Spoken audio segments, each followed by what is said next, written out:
السلام علیکم ورحمۃ اللہ وبرکاتہ۔ ویب سیریز آفٹر کربلا میں آپ کو ایک بار پھر ویلکم۔ ناظرین، لاسٹ ایپیسوڈ میں بتایا تھا کہ ابن زیاد کا مکان بند ہونے کی وجہ سے خولی امام علی مقام کے سر مبارک کو اپنے گھر لے گیا تھا۔ پھر وہاں اس کی اپنی وائف کے ساتھ جو کنورزیشن ہوئی تھی وہ بھی ہم نے سنی۔ آج کے ایپیسوڈ میں ہم اسی سے کنیکٹ کر کے آگے بڑھیں گے۔ ناظرین، ابن زیاد کوفہ کے گورنر ہاؤس میں بیٹھا تھا اور لوگوں کو محل میں آنے کی جنرل پرمیشن تھی، یعنی کوئی بھی اندر آ سکتا تھا۔ جب دربار لوگوں سے بھر گیا تو ابن زیاد کے سامنے امام علی مقام کا سر اقدس ایک ڈش میں اس وقت بھی ظالم ابن زیاد سر مبارک کی بے حرمتی کرنے سے باز نہیں آیا۔ اس کے ہاتھ میں ایک چھڑی تھی جس سے وہ بار بار آپ کے لبوں اور دانتوں کو مار رہا تھا۔ اس وقت وہاں ایک بہادر صحابی رسول حضرت زید بن ارقم رضی اللہ تعالیٰ عنہ موجود تھے۔ انہوں نے اپنی جان کی پرواہ کیے بغیر ابن زیاد کی گستاخی پر اسے للکارا، جس پر وہ شاکڈ ہو کر رہ گیا۔ آپ رضی اللہ عنہ نے اس کو سر مبارک سے دور کر دیا اور پھر آپ نے بے اختیار رونے لگے۔ ابن زیاد سے یہ برداشت نہ ہوا اور وہ شدید غصے میں آ گیا اور آپ سے بے ادبی اور بدتمیزی کرنے لگا۔ آپ وہاں سے اٹھے اور لوگوں سے کہنے لگے، اے لوگو، آج تم سب غلام بن گئے، کیونکہ تم لوگوں نے سیدہ فاطمہ کے لخت جگر کو قتل کیا ہے اور مرجان کے بیٹے کو اپنا حاکم بنایا ہے، جو تمہارے نیک لوگوں کو قتل کر رہا ہے اور بڑوں کو غلام بنا رہا ہے۔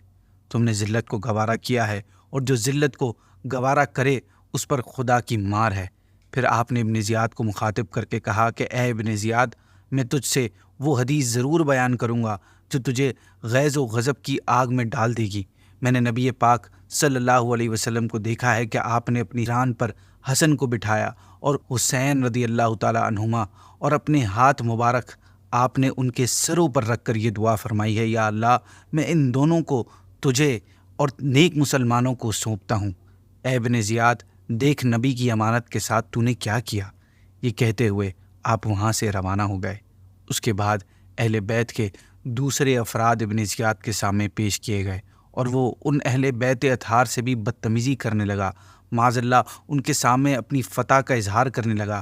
وہ یہ سمجھ رہا تھا کہ میں نے امام کو قتل کر کے بہت بڑا کارنامہ سر انجام دیا ہے۔ قربان جائیے اہل بیت اطہار پر کہ وہ اس عالم میں بھی اس کے سامنے نہ جھکے۔ پھر یہ بدبخت حضرت زین العابدین رضی اللہ تعالیٰ عنہ کو قتل کرنے کی طرف بڑھا۔ امام علی مقام کی بہن حضرت سیدنا زینب رضی اللہ تعالیٰ عنہا آپ کے درمیان آڑ بن گئی اور ابن زیاد کو قتل کرنے سے روکا۔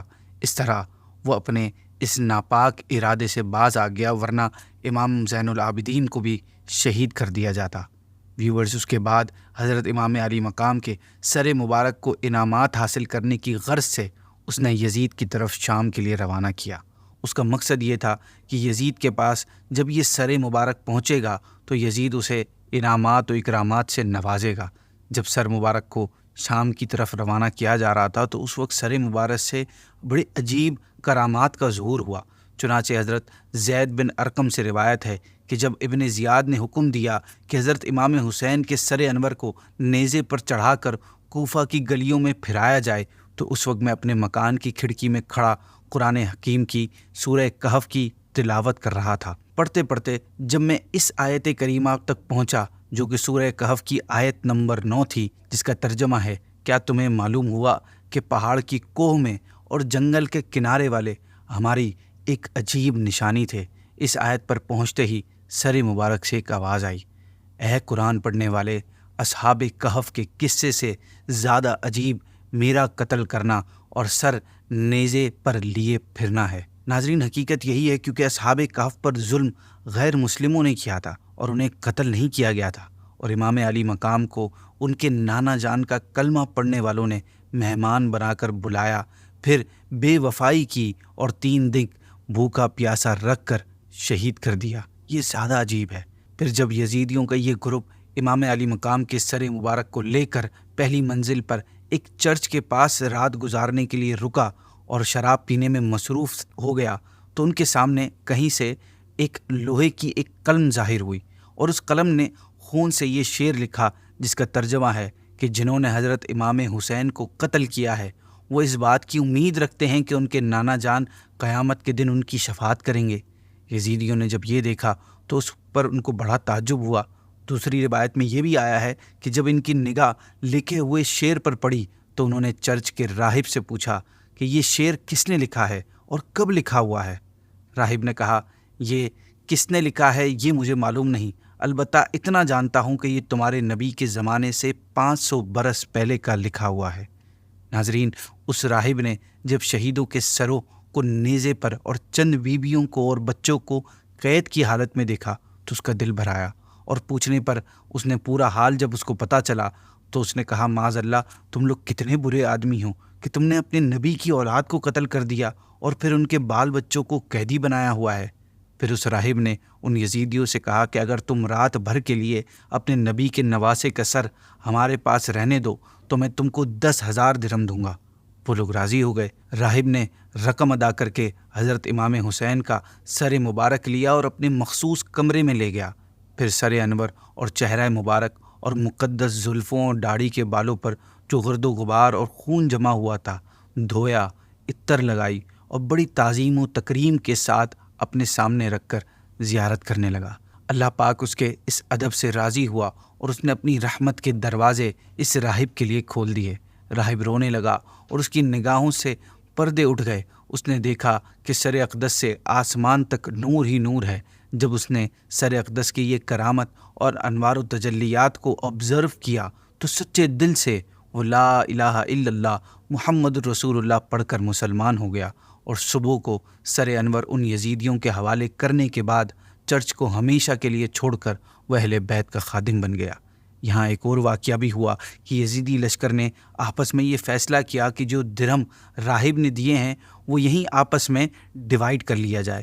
چنانچہ انہوں نے جیسے ہی درہم بھری تھیلی کا منہ کھولا تو انہوں نے دیکھا کہ سب درہم کنکریوں میں تبدیل ہو گئے، پتھروں میں تبدیل ہو گئے، اور تھیلی کی دونوں سائڈ پر قرآن کریم کی 2 آیت مبارکہ لکھی تھیں، جن میں سے پہلی کا ترجمہ ہے، اور ہرگز اللہ کو بے خبر نہ جاننا ظالموں کے کام سے، اور دوسری آیت کا ترجمہ ہے، اور ان قریب ظالم جان لیں گے کہ کس کروٹ پر پلٹا کھائیں گے۔ ناظرین، ایک طرف ایک خوش نصیب نے سر مبارک کی تعظیم کی اور دنیا و آخرت کی سب سے بڑی نعمت ایمان حاصل کر لی، اور دوسری طرف چند بدبختوں نے اس سر مبارک کی بے حرمتی کر کے بھاری نقصان اٹھایا۔ پھر جب امام مظلوم کا سر مبارک اس ظالم یزید کے پاس پہنچا، یزید کے ہاتھ میں اس وقت ایک اسٹک تھی، وہ اس اسٹک سے سر مبارک کو چھونے لگا۔ اس وقت وہاں پر ایک کرسچن بادشاہ روم کا سفیر موجود تھا۔ وہ سر مبارک کے ساتھ یہ سلوک دیکھ کر حیران ہو کر بولا کہ ہمارے یہاں ایک آئی لینڈ کے چرچ میں عیسیٰ علیہ الصلاۃ والسلام کے گدھے کے کھر کا نشان ابھی تک محفوظ ہے۔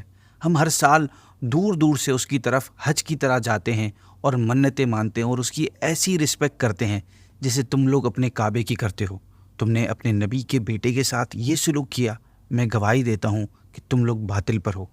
ایک یہودی نے کہا، مجھ میں اور داؤد علیہ الصلاۃ والسلام میں 70 پشت کا فاصلہ ہے، یہود اس وجہ سے میری رسپیکٹ کرتے ہیں اور تم خود اپنے نبی کے بیٹے کو قتل کیا۔ حیرانی سے یہ الفاظ بول کر وہ چلا گیا۔ حضرت علامہ ابن حجر مکی رحمۃ اللہ تعالیٰ علیہ روایت فرماتے ہیں کہ سلیمان بن عبد الملک ایک مرتبہ خواب میں نبی پاک صلی اللہ علیہ وسلم کی زیارت سے مشرف ہوئے۔ انہوں نے دیکھا کہ نبی کریم صلی اللہ علیہ وسلم ان کے ساتھ لطف و کرم فرما رہے ہیں۔ صبح انہوں نے حضرت حسن بصری رحمۃ اللہ تعالیٰ علیہ سے اس خواب کی تعبیر پوچھی تو انہوں نے فرمایا، شاید آپ نے آل رسول کے ساتھ کوئی بھلائی کی ہے۔ عرض کی، جی ہاں، میں نے حضرت امام علی مقام امام حسین رضی اللہ تعالیٰ عنہ کے مبارک سر کو خزانہ یزید میں پایا تو اسے کفن دے کر اپنے ساتھیوں کے ساتھ اس پر نماز پڑھ کر اس کو دفن کیا ہے۔ آپ نے فرمایا، آپ کا یہی عمل پیارے آقا صلی اللہ علیہ وسلم کی خوشی کا سبب ہوا ہے۔ اینی وے ویورز، امام علی مقام کے سر انور کے دفن ہونے کی جگہ کے بارے میں ہسٹری کی کتابوں میں مختلف باتیں آئی ہیں۔ بعض ہسٹورینز کا کہنا ہے کہ سر مبارک کو جنت البقیع میں حضرت فاطمہ الزہرا رضی اللہ تعالیٰ عنہ کے پہلو میں دفن کیا گیا ہے، جبکہ بعض کا کہنا ہے کہ کربلا میں سر انور کو جسم مبارک سے ملا کر دفن کیا گیا۔ ناظرین، آج کے لیے اتنا ہی۔ آگے کی ڈیٹیلز انشاءاللہ ہم نیکسٹ ایپیسوڈ میں سنیں گے۔ آئیے آپ کو ایک بڑی ہی پیاری فضیلت سناتا ہوں کہ حضرت سیدنا زید بن ثابت رضی اللہ تعالیٰ عنہ بیان کرتے ہیں کہ حضور صلی اللہ علیہ وسلم نے فرمایا کہ بے شک میں تم میں 2 نائب چھوڑ کر جا رہا ہوں، ایک اللہ پاک کی کتاب جو کہ آسمان و زمین کے درمیان پھیلی ہوئی رسی کی طرح ہے، اور میری اطرت یعنی میرے اہل بیت، اور یہ کہ یہ دونوں اس وقت تک ہرگز جدا نہیں ہوں گے جب تک کہ میرے پاس حوض کوثر پر نہیں پہنچ جاتے۔